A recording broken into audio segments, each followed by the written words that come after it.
there's dirt on my hands. Hello YouTube, Boss Rino. Welcome to my channel. So ito, scary ghosts in a school are caught on camera.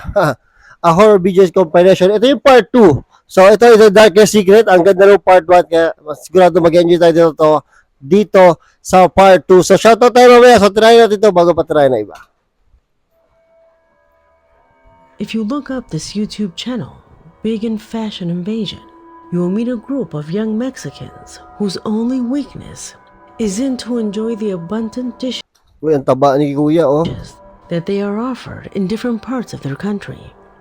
Videos where good camaraderie and humor have allowed them to gain Mahirap yung ganyan, yung mataba ka ng ganyan, tapos ang content mo pa ay puro pagkain, no? So hindi healthy, no? a large number of subscribers. However, on the other hand, one of their videos that has Ang tataba nila, the grabe. most attention moves away from all these features due to a strange image captured by the camera. Oh, ang It was tataba during nga the nila. early morning recording at a food truck located near a cemetery that at a given instant it focuses towards the interior, capturing an extremely disturbing image. What was that image? Pay attention. Puta, ang hirap nito pag binulto tong mga to. Paano magtatakbuhan to, di ba? Sigurado, aabutan to ng multo. Unless na mataba din yung multo, ah. Ay, Diyos ko po. Ay, Diyos ko, paano magtatakbuhan to?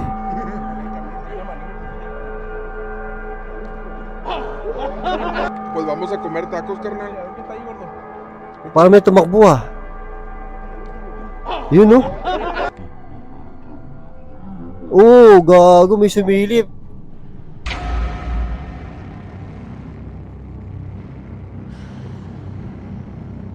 It happens so fast that it is barely noticeable.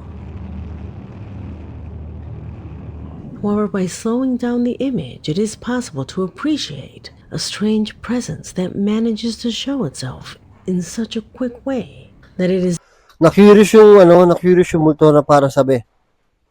Parang ang lalaki ng mga yun, ah. Parang na-curious lang yun, difficult for oh. it to be seen by a human being.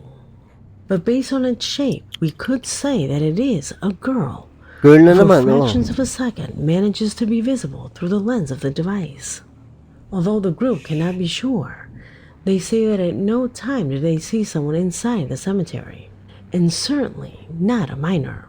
So its presence in the image turns out to be something that to this day still cannot be explained.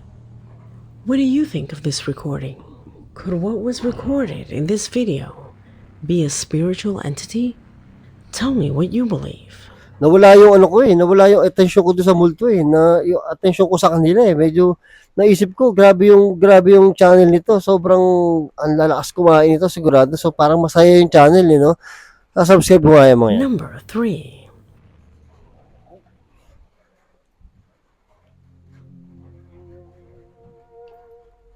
Some people fear ghosts, unknown creatures, the inexplicable, but some are more afraid of the paranormal. However, there is another group of people who have a great fear of objects in the sky, strange ships or unexplained shapes that to them are more terrifying because of the high possibility that this is another intelligence lurking around us. Intelligence that could have the worst intentions. The following recording deals with this. A shocking UFO evidence that came into my possession thanks to Matias Jesus, who claims to have been completely shocked when through WhatsApp he received the following recording sent by a coworker while he was on a business trip. Please tell me what thoughts would go through your mind if you saw something like this through the window. And above all, try to give it a logical explanation outside of CGI, since this is always the simplest answer. Oh, yan. Ay, puta, ito totoo to. Oo, kasi nasa aeroplano to, kinuha na nila. Bakit may lumilipad dyan? Ayan, oh. Oh, puta, para tayo sa transformer nito, ah. or ang tawag dito? Avengers, para si Iron Man ang datingan nito eh. Tingnan nyo, oh. Tamo, tatayo. Oh, dalawang tao, no? Parang dalawang Iron Man.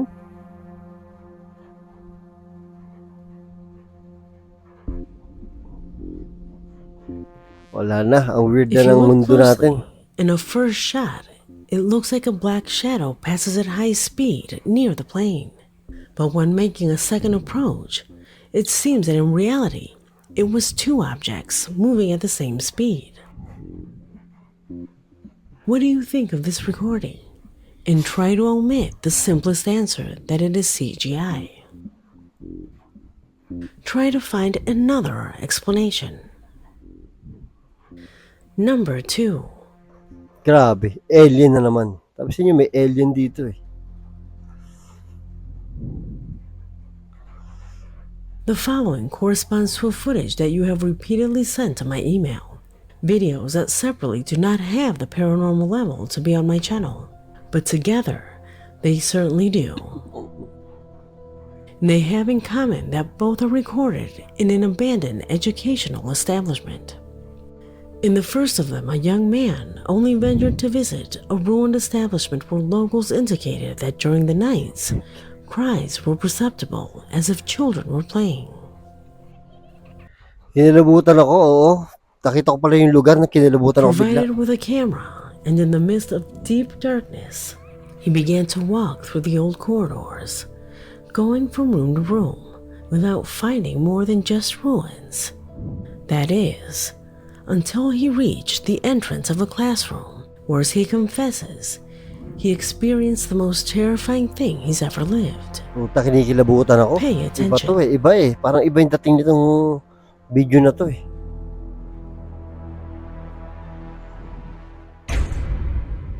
Putang ina mo. Hayop. Sorry ha, nagbura na naman ako ha. Pagtakot ako, wala kayong magagawa sa bunganga ako. Talaga magbumura ako.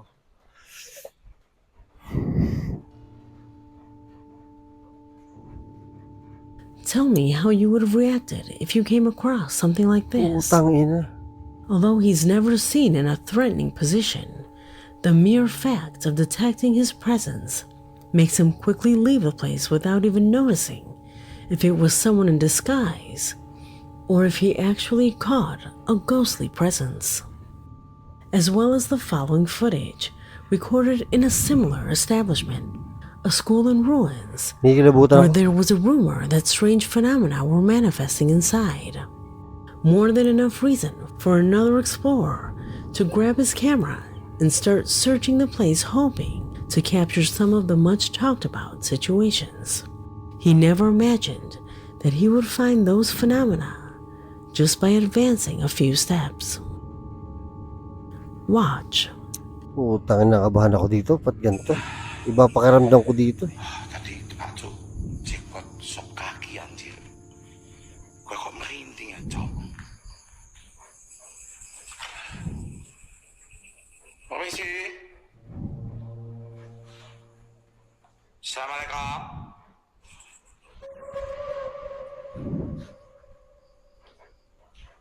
Kayak ada cahaya, Cok. Tanginan, dilim. Flashlight. Flashlight. Ay, puta nito.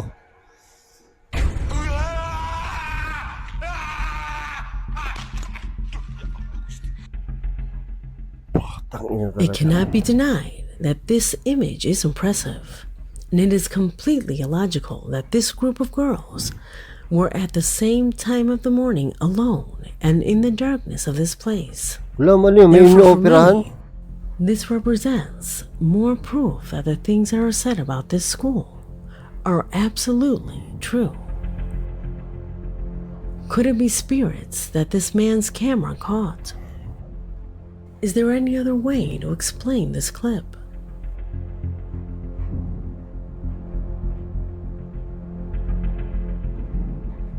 Number 1.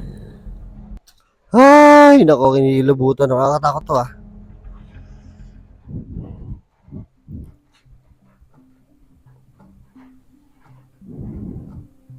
And we end this investigation with a very particular video. Ariadna Farias from Chile is a faithful subscriber who wrote attaching me a footage that, according to her, she says is extremely difficult for her to finish watching. She says that near her home there was a terrible traffic accident in which, unfortunately, a boy she knows lost his life. A tragedy that has such an impact on the community that a neighbor of hers uploaded a clip to report what happened and also to warn about the subjects who had fled the scene. It was at a time when the area was already closed off that the camera was able to record something that had an impact on all the residents of the sector. Pay attention.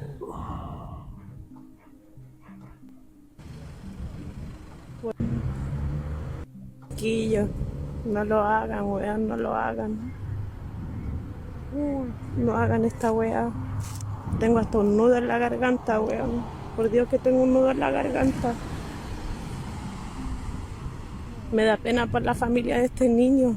Ese fue el ruido que escuchamos en delante. Y lo dejaron botado. Dalaw ng camera. Wow, ano yun? May naglalakad. Ayun, no, biglang may babae naglalakad. Yung mga babae talaga. Kayo mga babae talaga, gugulo nyo. So, kung saan sa kayo lumilitaw? Eto, mukhang totoo talaga to, mga tol. Ariadna says that when events like this occur, the area is restricted to everyone except police and medical personnel. Iba dating ito, iba No one dating can be ito. there, and especially minors. This is why this sequence draws so much attention. At no time did she see that girl who appears in the image. In fact, according to our subscriber, no one present at the accident saw her, including police and health officials. Because if they had seen her, they would have quickly taken her out of there. However, the most terrible of all is that later it would be known that the unfortunate child had an older cousin who had died long ago under similar circumstances. Oh, she. Although they do not know how, they all say that both accidents are somehow connected. And that connection was reflected in this image, that for Ariadna, who frequently saw that child playing near her home, still finds it difficult to accept such tragedy. Let me know your opinions of both this and the previous recordings in the comment box, because this video has come to an end. Grabe, ngayon lang ulit ako natakot ng ganito. Nakakatakot to yung school dun sa yung may bata na nakaupo. Ito, mukhang totoo talaga to eh. Tapos, ano ba ba?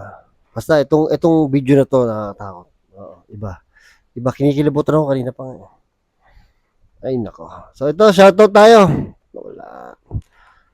Shoutout kay tawag dito. Kay ma'am kay Ninang. Oo, Ninang, shoutout sa iyo. Kay Penny, shoutout sa iyo. Ma'am Penny, shoutout sa iyo. Tapos ito. Na-miss ko tong nakatakot to. Isang araw lang ako nawala. Na-miss ko na no. Ganun ko kayo kalab. Pati kayo na-miss ko, siyempre. So shoutout kay Alfredo J. Arterado ng Hong Kong. Ayan, Hong Kong. Shoutout kay Ronnie Bulahan, shoutout kay Kongkong, shoutout kay Joko Minor, at shoutout kay Fatima Ira Tarisan, at shoutout kay Jimboy from Bonga Tawi-Tawi, layo Tawi-Tawi. Tapos shoutout kay Angelina Tesio, shoutout kay Entong Preto. Shoutout kay Maria Colin Escalante. So, ulit-ulit na lang kayo nagpapashoutout, wala kayo sawa. So, Sebastian Prince Cunana, shoutout sa inyo. Sa inyo, maraming salamat sa panonood at hanggang sa muli. I came from the mud. There's dirt on my hands.